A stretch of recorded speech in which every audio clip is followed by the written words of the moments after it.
Okay, Wien's displacement law. देखिए इसमें हम लोग स्टडी करते हैं रेडिएशन के बारे में, तो ये लॉ भी रेडिएशन से ही रिलेटेड है। और वीन्स डिस्प्लेसमेंट लॉ में ये बताया जाता है the wavelength of the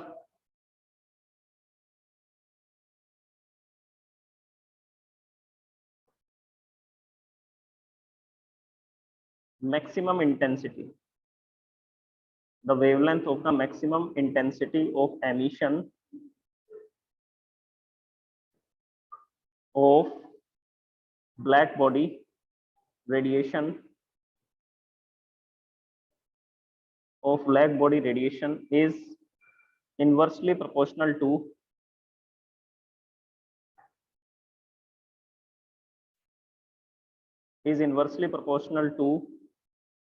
absolute temperature. मतलब कि टेम्परेचर को केल्विन में लिखना है, एब्सोल्यूट टेम्परेचर का ये मतलब है absolute temperature capital T of the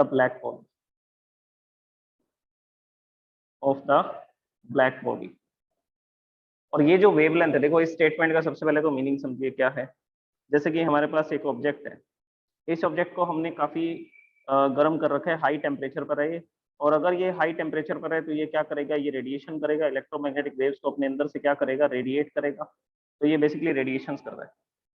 और इसका जो रेडिएशन हो रहा है उसमें मैक्सिमम इंटेंसिटी कौन से वाले की है, तो वो हमें डिस्कस करना पड़ेगा। अब जैसे कि मान लीजिए ये ग्रीन कलर की लाइट को रेडिएट कर रहा है। अगर ये ग्रीन कलर की लाइट को सबसे ज्यादा रेडिएट कर रहा है, ये रेड कलर की लाइट भी रेडिएट कर रहा है, ग्रीन भी कर रहा है, और इसके अलावा ये ब्लू कलर की लाइट को भी रेडिएट कर रहा है, लेकिन सबसे ज्यादा जो रेडिएशन हो रहे हैं वो ग्रीन कलर के हो रहे हैं। तो हम उस मैक्सिमम इंटेंसिटी की बात कर रहे हैं कि मैक्सिमम जो रिलीज हो रहा है, रेडिएशन हो रहा है, वो कौन सी इंटेंसिटी का हो रहा है। तो मैंने आपको एग्जांपल बताया कि ग्रीन कलर का रेडिएशन मैक्सिमम हो रहा है। तो उस केस में जो इसकी वेवलेंथ है, जो रेडिएशन है उसकी वेवलेंथ है, वो क्या होती है, वो इनवर्सली प्रोपोर्शनल होती है उसके temperature. So the wavelength of the maximum radiation is inversely proportionate to the temperature of the body. तो ये बॉडी के टेम्परेचर के इनवर्सली प्रोपोर्शनेट है। इसका सीधा सा मतलब क्या बनता है, इसका सीधा सा मतलब ये बनता है कि टेम्परेचर जितना ज्यादा होगा वेवलेंथ उतनी ही कम होगी। तो जैसे जैसे टेम्परेचर इंक्रीज होता जाएगा, जो मैक्सिमम रेडिएशन की वेवलेंथ है वो डिक्रीज होती जाएगी। इसके बाद में ये जो स्टेटमेंट है इसको एक तरीके से और भी लिखा जा सकता है। हम क्या करेंगे, यहाँ से प्रोपोर्शनेट का सिंबल हटाएंगे और प्रोपोर्शनेट को हटा करके यहाँ पर पे इक्वल टू लिखेंगे और यहाँ पर एक कांस्टेंट को इंट्रोड्यूस करेंगे। जो लोग अभी आए हैं फिर से सुन लीजिए, ये मैं नेक्स्ट टॉपिक करवा रहा हूँ, वीन्स डिस्प्लेसमेंट लॉ। और इसके अंदर मैंने ये बताया कि जो मैक्सिमम इंटेंसिटी जो रेडिएट की जा रही है ब्लैक बॉडी के थ्रू, उसकी जो वेवलेंथ है वो टेम्परेचर के इनवर्सली प्रोपोर्शनेट है। इसका मतलब टेम्परेचर जितना ज्यादा होगा वेवलेंथ उतनी ही छोटी होगी, वेवलेंथ उतनी ही शॉर्टर होगी। तो मैं बोल रहा हूँ कि ये जो फॉर्मूला यहाँ पर बन रहा है इसको हम लोग इस तरह से भी लिख सकते हैं। So here we are writing the wavelength of the maximum intensity is equal to the b is the constant, और यहाँ पर हमने प्रोपोर्शनेट का सिंबल हटा करके इस कांस्टेंट को लगाया। So this is b. और ये जो बी है इसको क्या बोला जाता है, इसको बोला जाता है Wien's constant. B is known as Wien's constant, Wien's displacement constant भी बोल सकते हैं आप इसको। और इसकी वैल्यू होती है 2.9 into 10⁻³ metre kelvin. This is the value of the b. तो ये कांस्टेंट है। ओके, अब इस फॉर्मुलेशन को हम लोग और भी चेंज कर सकते हैं। इस फॉर्मूला को, ये जो टी है ये इधर डिवाइड में इधर लेकर के आएंगे तो मल्टीप्लाई में आ जाएगा। So the next statement will be wavelength of the maximum radiation multiplied by temperature is equal to constant, b is a constant। तो इसका मतलब ये है कि अगर टेम्परेचर इंक्रीज होगा तो उतना ही वेवलेंथ डिक्रीज हो जाएगी, लेकिन इन दोनों का जो प्रोडक्ट है वो कैसा आएगा, वो एक कांस्टेंट आएगा। तो टेम्परेचर इंक्रीज होगा तो वेवलेंथ कम हो जाएगी, और अगर टेम्परेचर कम होगा तो वेवलेंथ इंक्रीज हो जाएगी, लेकिन इन दोनों का जो मल्टीप्लीकेशन है, इन दोनों का जो प्रोडक्ट है वो कांस्टेंट रहेगा। अब इसका मैं आपको एग्जांपल देता हूँ। एग्जांपल ये है कि जैसे हमारे पास एक आयरन का ब्लॉक है। आपने ब्लैक स्मिथ को देखा होगा। ब्लैक स्मिथ जो होता है वो पहले आयरन को गर्म करते हैं उसको किसी भी शेप में बनाने के लिए। तो आयरन को हमने क्या करना शुरू किया, इसको हीटअप करना शुरू किया। तो जैसे ही हीटअप करना स्टार्ट करते हैं तो सबसे पहले तो ये रेड हॉट हो जाता है, मतलब कि रेड कलर का रेडिएशन कर रहा होगा उस समय पे। तो इनिशियली हमें ये कैसा दिखाई देता है, ये रेड हॉट दिखाई देता है, एकदम रेड कलर का हो जाता है। और ये कब होगा, तो आंसर है ये 200 डिग्री सेल्सियस के आसपास होगा। 200 डिग्री सेल्सियस पर ये रेड कलर का दिखने लगेगा आयरन। नेक्स्ट, अगर आप इसको और हीटअप करोगे तो ये रेडिश येलो हो जाएगा। 500 डिग्री सेल्सियस से लेकर के 1000 डिग्री सेल्सियस के आसपास ये कैसा दिखेगा, रेडिश येलो। थोड़ा बहुत रेड कलर भी होगा और बीच में येलो कलर भी आपको दिखाई देगा। और ये आपको मिलेगा 500 डिग्री सेल्सियस से, ये 200 से 500 पे मिलेगा आपको। ये 500 से लेकर के 1000 डिग्री सेल्सियस तक मिलेगा। और इसके बाद अगर आप इसको और गर्म करोगे, 1000 से ज्यादा गर्म करोगे, तो आपको ये कैसा दिखने लगेगा, आपको ये व्हाइट हॉट दिखना शुरू हो जाएगा। जो आयरन है वो व्हाइट हॉट दिखना शुरू हो जाएगा मोर देन 1000 डिग्री सेल्सियस। तो 1000 डिग्री सेल्सियस से ज्यादा टेम्परेचर होते ही ऐसा दिखने लगेगा। अब इस एग्जांपल में क्लियरली यही तो समझ आ रहा है कि टेम्परेचर जैसे जैसे इंक्रीज हो रहा है वैसे वैसे वेवलेंथ क्या होती जा रही है, कम होती जा रही है। आपने इनके बारे में पढ़ा होगा, वेव ग्योर के बारे में। इनमें क्या डिफरेंस है, ये सब क्या है, ये सब इलेक्ट्रोमैग्नेटिक रेडिएशन है। ये सब इलेक्ट्रोमैग्नेटिक रेडिएशंस हैं जिनको हम लोग क्या बोलते हैं, इलेक्ट्रोमैग्नेटिक वेव्स बोलते हैं। क्या डिफरेंस है इन सब में, तो आंसर है वेवलेंथ का डिफरेंस है, फ्रीक्वेंसी का डिफरेंस है। अब इसमें जो वॉयलेट कलर है, ये जो वॉयलेट कलर है, इसकी फ्रीक्वेंसी इन सब कलर में हाईएस्ट है। इन सब कलर्स में बोल रहा हूँ, इन सब कलर्स में इसकी फ्रीक्वेंसी हाईएस्ट है। और जो वेवलेंथ है, जिसको हम लोग किससे लिखते हैं, वेवलेंथ लैम्डा से लिखते हैं, जो वेवलेंथ है वो शॉर्टेस्ट है, सबसे छोटी वेवलेंथ है। और जो रेड कलर है उसकी फ्रीक्वेंसी लोएस्ट है इन सब कलर्स में से, और जो वेवलेंथ है वो हाईएस्ट है। हाईएस्ट या इसको लॉन्गेस्ट बोलना ज्यादा सही रहेगा। So here we will write the wavelength of the red colour is longest. अब मैं दोनों वेव्स को बना करके बताता हूँ जिससे आपको ये क्लियर हो कि रेड कलर की वेव कैसी होती है और वायलेट कलर की वेव कैसी होगी। सो this is the red colour wave for example. तो ये इस तरह की वेव है। ये इतनी डिस्टेंस में कितनी कंप्लीट हो रही है, तो आंसर है ये फर्स्ट वेव, ये सेकंड वेव, ये थर्ड वेव। तो 3 वेव्स कंप्लीट हो रही हैं। तो हमने बोला कि इसकी फ्रीक्वेंसी 3 हर्ट्ज है। और फॉर एग्जांपल ये कलर रेड कलर। इसके बाद में वॉयलेट कलर, वॉयलेट कलर के बारे में देखिए। ये वॉयलेट कलर की वेव है। दोनों में किसका डिफरेंस है आपको क्लियरली दिख रहा है कि इसकी फ्रीक्वेंसी काफी ज्यादा है। फॉर एग्जाम्पल इसकी फ्रीक्वेंसी 20 हर्ट्ज है। और ये कलर कैसा है, ये कलर वॉयलेट कलर है। तो दोनों में किसका डिफरेंस आ रहा है, फ्रीक्वेंसी का डिफरेंस आ रहा है, या आप बोल सकते हैं कि वेवलेंथ का डिफरेंस आ रहा है। फ्रीक्वेंसी इसकी कितनी है, तो आंसर है 3 हर्ट्ज एंड 20 हर्ट्ज। अब दोनों की वेवलेंथ का कंपैरिजन देखिए। वेवलेंथ क्या होता है, the distance between the two consecutive crust. ये क्रस्ट से क्रस्ट की जो डिस्टेंस होती है उसको क्या बोलते हैं, उसको वेवलेंथ बोलते हैं। सो this is the wavelength of the red colour. और इसके क्रस्ट से इसके क्रस्ट की जो डिस्टेंस है इसको भी क्या बोला जाएगा, इसको भी वेवलेंथ बोला जाएगा। तो वॉयलेट कलर की वेवलेंथ कम है। इसका मतलब ये वॉयलेट कलर कब रेडिएट करेगा, हायर टेम्परेचर पे। इसका मतलब ये वॉयलेट कलर कब रेडिएट करेगा, तो आंसर है हायर टेम्परेचर पे, क्योंकि मैंने यहाँ पर ये रिलेशन आपको लिख करके बताया है that the wavelength of the radiation which is emitted by the black body is inversely proportionate to the temperature। तो टेम्परेचर जितना ज्यादा होगा वेवलेंथ उतनी ही छोटी होगी। तो अब क्वेश्चन ये है कि जब मैंने आयरन को गर्म करना शुरू किया तो पहले वो रेड कलर का था। अब और गर्म करूंगा तो क्या होगा, कौन से कलर का हो जाएगा, तो आंसर है ऑरेंज का। फिर येलो कलर का हो जाएगा। फिर और गर्म करते जाएंगे तो ये आपको व्हाइट कलर का दिखना शुरू हो जाएगा। व्हाइट कलर का दिखना स्टार्ट हो जाएगा, इसका मतलब है कि वो सब तरह के रेडिएशन कर रहा है। और जब ये सारे कलर एक साथ हमारे आईज में जाते हैं, हमारा ब्रेन इसको कैसे इंटरप्रेट करता है, हमारा ब्रेन इसको as a white colour interpret करता है, समझता है। तो व्हाइट कोई कलर नहीं है फिजिक्स के अकॉर्डिंग, हमारा ब्रेन का इंटरप्रिटेशन है व्हाइट कलर। बेसिकली कलर ये 7 है। तो ये 7 कलर्स जब एक साथ आ रहे हैं तो हमारा ब्रेन उसको व्हाइट कलर से समझता है, व्हाइट कलर हमें अपीयर होता है। तो जैसे जैसे हम लोग क्या करते जाएंगे, इसको हीटअप करते जाएंगे, वेवलेंथ छोटी होती जाएगी। सबसे ज्यादा वेवलेंथ किसकी है, ये लिखा हुआ, लॉन्गेस्ट वेवलेंथ किसकी है, रेड कलर की। और शॉर्टेस्ट वेवलेंथ किसकी है, शॉर्टेस्ट वेवलेंथ है वॉयलेट कलर की। तो जब हम सब्सटेंस को गर्म करते हैं तो सबसे पहले वो रेड होता है, फिर ऑरेंज होता है, फिर येलो, फिर ग्रीन, फिर ब्लू, फिर इंडिगो, फिर वायलेट। तो ये जो वेवलेंथ है ये किस पे डिपेंड कर रही है? ये टेम्परेचर पे डिपेंड कर रही है। और ये सबसे इंपॉर्टेंट बात है, ये नोट करके रखना, टेम्परेचर जैसे जैसे इंक्रीज होगा वैसे वैसे वेवलेंथ छोटी होती जाएगी।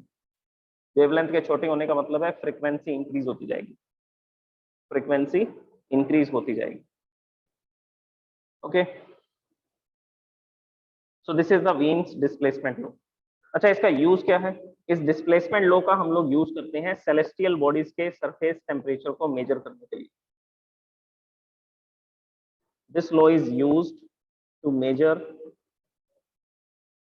Surface temperature of celestial bodies. इसके मैं आपको एग्जांपल्स बताता हूँ अभी न्यूमेरिकल्स में। It is used to measure surface temperature of celestial bodies like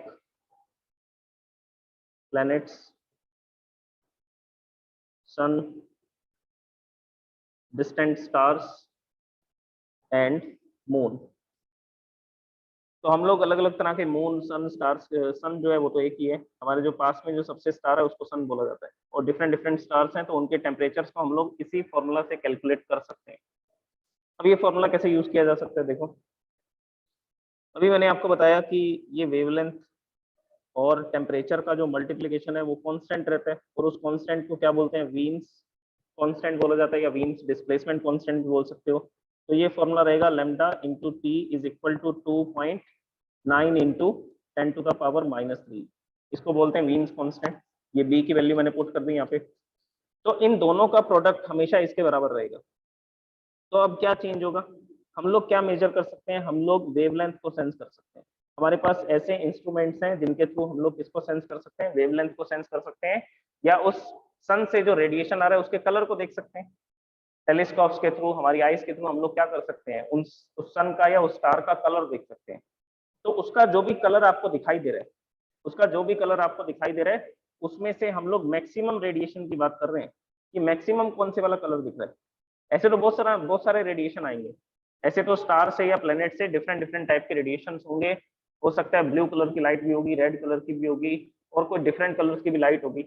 लेकिन मैं बात कर रहा हूँ मैक्सिमम इंटेंसिटी किसकी है? मैक्सिमम इंटेंसिटी मान लीजिए ब्लू कलर की है, तो हम लोग यहाँ लिखेंगे ब्लू कलर की वेवलेंथ, और ये वैल्यू है 2.9 इंटू 10 टू द पावर -3। और इसमें से अननोन क्वांटिटी क्या है? तो आंसर है अननोन क्वांटिटी है टेम्परेचर। तो क्या फॉर्मूला बनेगा टेम्परेचर का? टेम्परेचर का फॉर्मूला बनेगा T is equal to 2.9 into 10 to the power -3 divide by lambda m। तो हमें सिर्फ क्या पुट करनी है? हमें सिर्फ वेवलेंथ पुट करनी है। तो जो भी लाइट हम तक आएगी किसी भी प्लेनेट से या किसी भी दूसरे स्टार से, जो भी लाइट अर्थ तक पहुंच रही है, हमें उस लाइट की सिर्फ वेवलेंथ पता होनी चाहिए। तो वो वेवलेंथ हम लोग जैसे ही पता करेंगे, वेवलेंथ की वैल्यू इसमें पुट करेंगे, वैल्यू पुट करते ही हम ये बता सकते हैं उस स्टार का या उस प्लेनेट का क्या टेम्परेचर है। सो this is the practical use of this Wien's displacement law. तो ये इसका प्रैक्टिकल यूज है। अब इसके बेसिस पे हम लोग न्यूमेरिकल्स को स्टडी करते हैं। देखिए क्या क्या न्यूमेरिकल्स होंगे। सबसे पहले एक सिंपल सा न्यूमेरिकल कराता हूँ। In the spectrum of the sun, sun से जो रेडिएशन आते हैं सबसे मैक्सिमम रेडिएशन कौन सा होता है? देखिए, द मैक्सिमम, स्पेक्ट्रम का मतलब है उसमें से गामा रेज भी आएंगी, एक्स रेज भी आएंगी, अल्ट्रावायलेट रेज भी आएंगी, रेडियो वेव्स भी आएंगी, माइक्रोवेव्स भी आएंगी, लेकिन सबसे ज्यादा इंटेंसिटी कौन सी रेज की होगी? अल्ट्रावायलेट रेज की होगी, इंफ्रारेड रेज की होगी। The maximum intensity of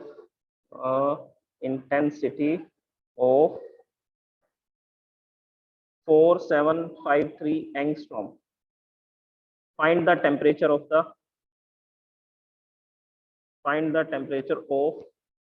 the surface of the sun। सन का सरफेस टेम्परेचर फाइंड करना है।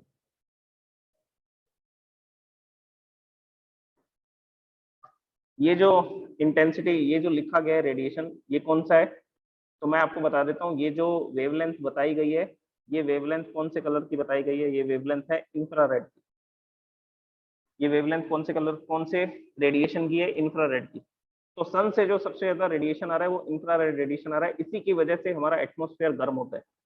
इसी की वजह से हम किसी ऑब्जेक्ट को जब बाहर रख देते हैं, धूप में रख देते हैं, वो जल्दी से गर्म हो जाता है क्योंकि वो सब्सटेंस इंफ्रारेड रेडिएशन को एब्जॉर्ब करता है।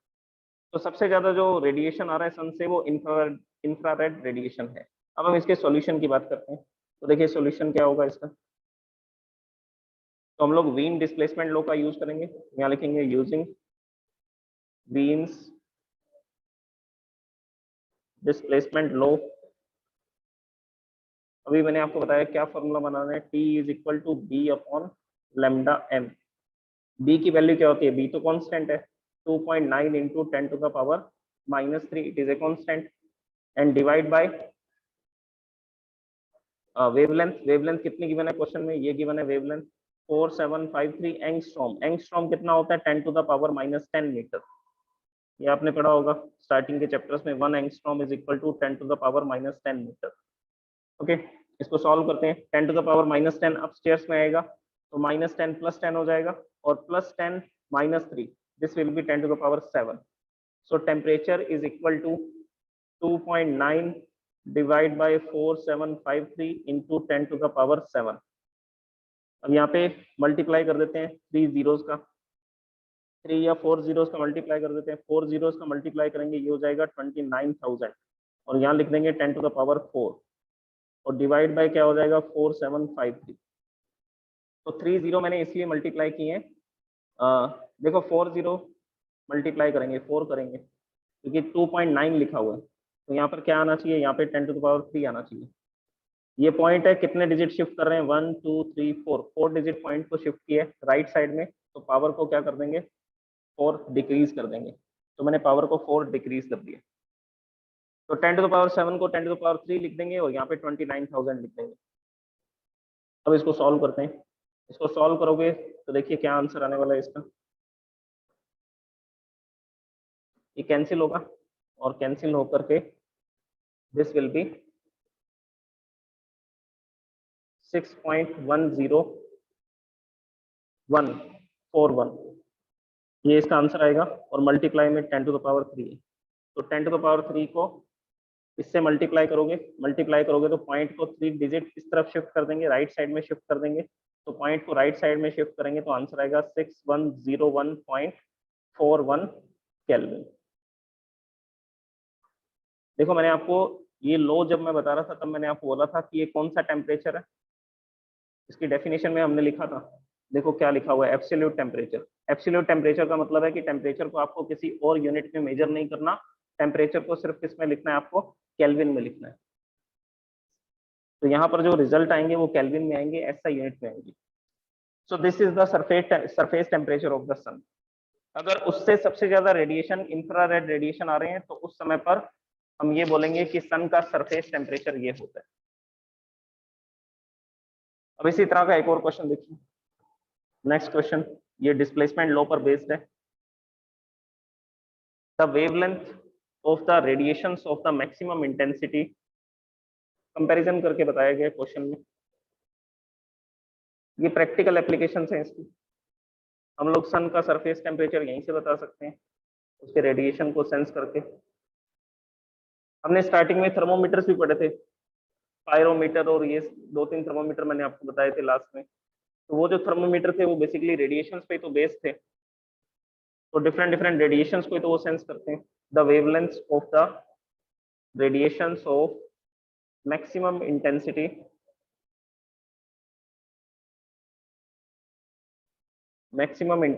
emitted by the sun and the moon,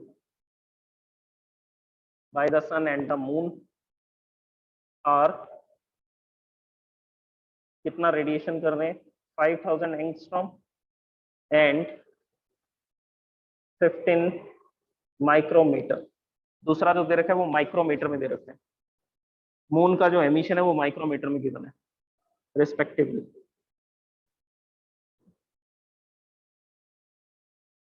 if the temperature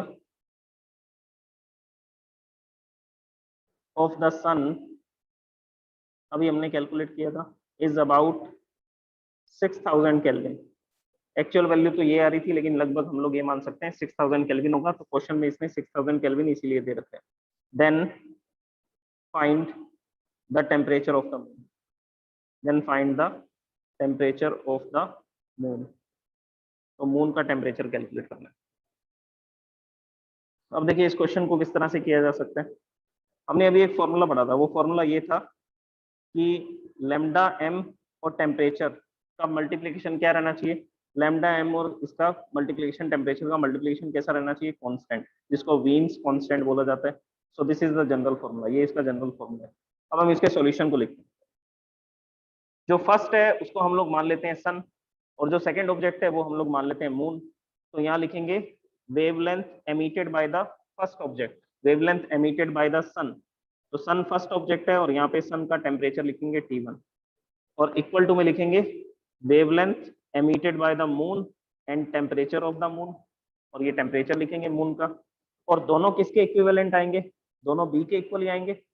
अगर टेम्परेचर ज्यादा होगा तो वेवलेंथ कम होगी, और अगर वेवलेंथ कम होगी तो टेम्परेचर ज्यादा होगा। लेकिन दोनों का मल्टीप्लिकेशन किसके इक्वल रहेगा, दोनों का मल्टीप्लिकेशन बी के इक्वल रहेगा। तो इस तरह से हम इन दोनों को इक्वल रख सकते हैं, क्योंकि दोनों का मल्टीप्लिकेशन कांस्टेंट है।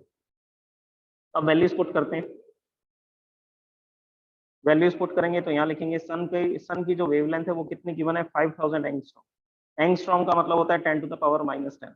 टेम्परेचर कितना गिवन है सन का, तो आंसर है 6000 केल्विन। इक्वल टू में वेवलेंथ गिवन है मून की वेवलेंथ दे रखी है 15 माइक्रोमीटर। माइक्रो का मतलब क्या होता है, माइक्रो का मतलब होता है 10 to the power -6। And temperature of the moon we have to calculate, ये मून का टेम्परेचर है। तो ये जो क्वांटिटीज हमने यूज की है इनको यहाँ लिखते हैं। लैम्डा m1 ये हमने किसके लिए लिखा, सन के लिए। T1 जो है वो भी किसके लिए लिखा, सन के लिए लिखा है। लैम्डा m2 हमने लिखा है मून की वेवलेंथ के बारे में, और T2 जो है वो भी किसके लिए लिखा है, टेम्परेचर ऑफ द मून के लिए लिखा है। ओके, अब हम लोग T2 की वैल्यू कैलकुलेट करते हैं। So the value of T2 is equal to 5000 into 10 to the power -10 into 6000 divide by 15 into 10 to the power -6। अब देखो ये 10 टू द पावर -6 अपस्टेयर्स में जाएगा तो +6 हो जाएगा, -10 + 6, this will be 10 to the power -4। तो यहाँ पर सबसे पहले तो इसको लिखते हैं 5000 into 6000 divide by 15 into 10 to the power -4। अब 15 से ये कैंसिल हो सकता है, इसको कैंसिल करेंगे। So this will B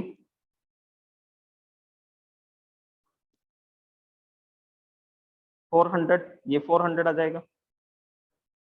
okay, अब 5000 into 400, so this will B 2 1 2 3 4 5 6 zero आएंगी और 10 टू द पावर -4 आएगा। तो इसको मल्टीप्लाई करेंगे तो ये आ जाएगा, दिस विल बी 2 मिलियन। ये 2 मिलियन है, 10 टू द पावर 6 है। अब ये 10 टू द पावर -4 है, ये 10 टू द पावर 6 है। तो इसको ऐसा भी लिख सकते हैं, ऐसा पढ़ा रहने देना तो ऐसा लिख दीजिए, नहीं तो ऐसा भी लिख सकते हैं 2 into 10 to the power 6 into 10 to the power -4। तो ये मल्टीप्लाई करोगे, मल्टीप्लाई करते ये 2 इंटू 10 टू द पावर 2 बचेगा। 2 इंटू 10 टू द पावर 2 का मतलब क्या है, 100। सो 2 into 100 is 200 kelvin. So this is the temperature of the surface of the moon. तो ये मून के सरफेस का टेम्परेचर है, temperature of surface of the moon. Very low temperature, बहुत कम टेम्परेचर है। डिग्री सेल्सियस में करोगे तो -73 के आसपास आएगा। तो बहुत कम टेम्परेचर है मून के सरफेस का। ये एवरेज टेम्परेचर की बात की जा रही है, क्योंकि मून पर जब सनलाइट पड़ेगी तो उस पर सनलाइट जब आएगी तो वहां का टेम्परेचर इंक्रीज होगा उसके सरफेस का। लेकिन नाइट टाइम में मून के ऊपर, मून जब रोटेट हो जाएगा और उस पर सनलाइट नहीं आएगी, उस समय पर उसके सरफेस का टेम्परेचर इतना कम होगा। तो इसी तरह से अर्थ के भी दो टेम्परेचर होते हैं। हम लोग एवरेज टेम्परेचर के बारे में लिखते होते हैं, अर्थ के भी दो ही टेम्परेचर होते हैं। डे टाइम में टेम्परेचर अलग होता है, क्योंकि जो एटमॉस्फेयर है वो इंफ्रारेड रेडिएशन को एब्जॉर्ब करता है, और इंफ्रारेड रेडिएशन को एब्जॉर्ब करके सरफेस का टेम्परेचर क्या हो जाता है, गर्म हो जाता है, हीटअप हो जाता है। तो एटमॉस्फेयर के गर्म होने के कारण इंफ्रारेड रेडिएशन है। और रात के समय क्या होगा, जो एटमॉस्फेयर की एनर्जी है वो स्पेस में जाती है। तो पहले एटमॉस्फेयर गर्म हुआ सन से एनर्जी लेकर के, फिर रात के समय वो एटमॉस्फेयर धीरे धीरे अपनी एनर्जी को रेडिएट करता है स्पेस में और ठंडा होता है, और फिर इतनी देर में दोबारा से सनराइज हो जाता है, फिर दोबारा गर्म होना शुरू हो जाता है। तो इस तरह से एटमॉस्फेयर के कारण हमारे अर्थ का जो टेम्परेचर है वो मेंटेन रहता है। अगर एटमॉस्फेयर नहीं होता तो टेम्परेचर काफी ज्यादा और काफी कम होते। तो जैसे मून पर एटमॉस्फेयर नहीं है, तो मून पर जब सनलाइट पड़ती है तो वहां का टेम्परेचर 100 डिग्री सेल्सियस के आसपास हो जाता है, और रात के समय जो उसका टेम्परेचर है -70 से -80 डिग्री सेल्सियस के आसपास होता है। और यही टेम्परेचर फिर किसके होते? अर्थ के होते, अगर यहाँ पर क्या नहीं होता, एटमॉस्फेयर नहीं होता तो। Okay, so this is about the Wien's displacement law, और ये इसका प्रैक्टिकल यूज है जिससे हम लोग मून का, सन का, स्टार्स का सरफेस टेम्परेचर बता सकते हैं। किसके बेसिस पे? उसके रेडिएशन के बेसिस पे, कि वो किस तरह की इंटेंसिटी को रेडिएट कर रहा है।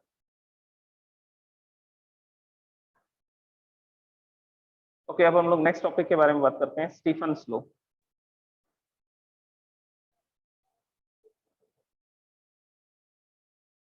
Next topic is Stefan's law. देखिए स्टीफन्स लॉ क्या होती है, पहले मैं लॉ लिखता हूँ, फिर हम इसके फॉर्मूला के बारे में बात करेंगे। The amount of heat energy emitted, the amount of heat energy emitted per second by per unit area of a perfectly black body, per unit area of a perfectly black body। Ideal body को मान करके ये लो लिखे गए हैं। perfectly black body is directly proportional to the fourth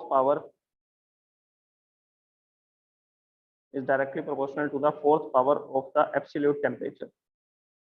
जहां पर भी एब्सोल्यूट टेम्परेचर लिखा जा रहा है मतलब कि टेम्परेचर को केल्विन में लिखा जाएगा, of the absolute temperature T of the body.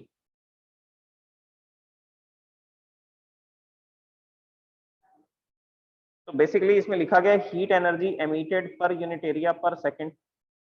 तो ये emitted energy per unit area पर सेकंड, इसको क्या बोलते हैं? इसको हम लोग एमिसिव पावर बोलते हैं, कि पर सेकंड पर यूनिट एरिया कितना एमिशन करेगा, this is called emissive power. और एमिसिव पावर को किससे लिखा जाता है? स्मॉल ई से लिखा जाता है। ये हमने लास्ट लेक्चर्स में स्टडी किया था एमिसिव पावर के बारे में। मैंने आपको डेफिनेशंस बताई थी एमिसिव पावर की, रिफ्लेक्टेंस की, एब्जॉर्प्टेंस की। So basically this is the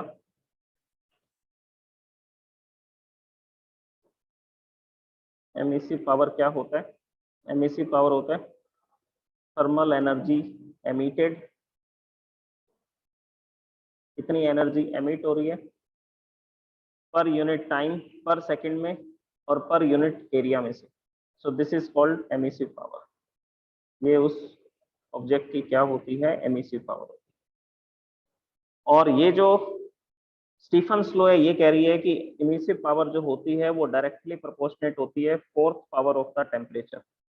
so this is the Stefan's law. ये स्टीफन्स लॉ है। जो एमिशन पावर होती है वो किस पे डिपेंड करती है?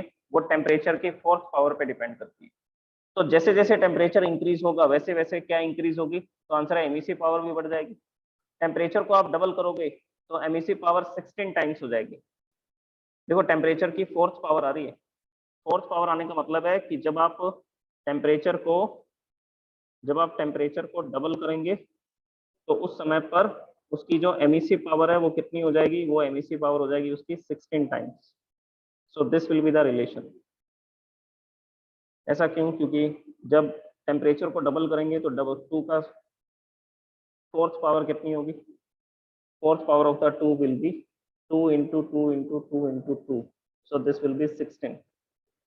तो टेम्परेचर को डबल करने से एमिसिव पावर 16 टाइम्स इंक्रीज हो जाती है, मतलब कि पहले से वो 16 टाइम्स ज्यादा रेडिएशन करेगा, एमिशन करेगा। This is the Stefan's law. अब इसमें हम लोग क्या करेंगे? ये प्रोपोर्शनेट के सिंबल को हटाएंगे और बताएंगे ये एक क्वांटिटी पे और डिपेंड करेगा। तो प्रोपोर्शनेट का सिंबल हटाया, यहाँ पर एक कांस्टेंट आया जिसको सिग्मा लिखा जाता है। और सिग्मा क्या होता है? यहाँ लिखते हैं where sigma is a constant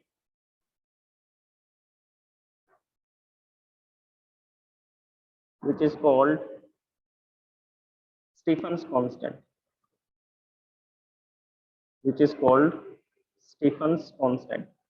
और ये जो स्टीफन कांस्टेंट होता है इसकी वैल्यू होती है 5.67 into 10⁻⁻8 watt per metre square kelvin inverse 4, kelvin inverse 4। This is the unit of the sigma.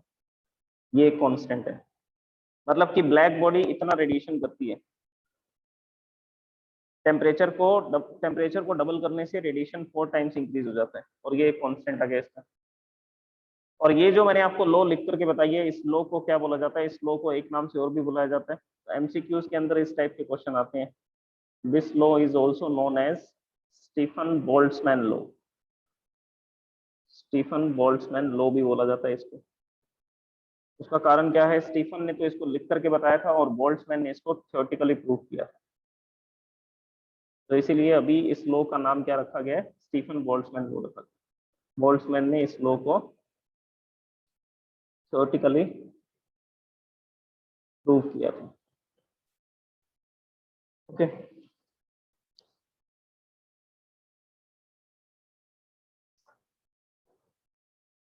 अब इसके बाद में स्टीफन लॉ से रिलेटेड कुछ और भी कैलकुलेशंस हैं।